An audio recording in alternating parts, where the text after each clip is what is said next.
السلام عليكم. أكاديمية هارون الرشيد ee barashada afafka iyo tababarada waxa ay hab lacag la'aan ah kugu baraysaa afka Carabiga adiga oo gurigaaga ama goobtaada shaqada jooga sida ay kaga barteen arday daafaha adduunka kala jooga alla mahdi waa xarun ay ardaydu wax kaga bartaan habka fog ee online. Akaademiyadan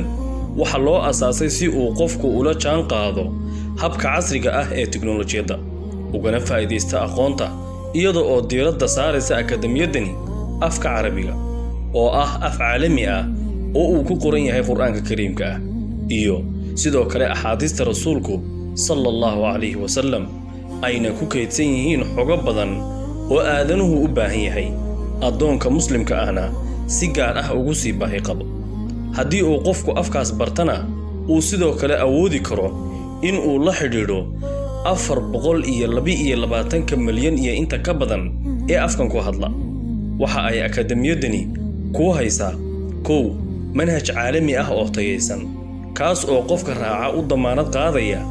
in uu afkan barakaysan si fiican u barto. Si weyn manhajkan waxa looga dhigtaa xarumaha caalamka ee lagu barto afkan barakaysan ee Carabiga. 2 in ardaygu uu casharka dhiganayo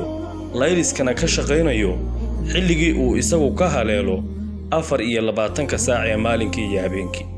si aanay ku dhaafin fursadani aadna uga mid noqoto boqolaalka arday ee daafaha dunida kala jooga fursadana ka faa'iideystay fariin qoraal ah oo dhanka WhatsApp-ka ah u dir nambarkan shaashada kaaga muuqda. Assalaamu calaykum.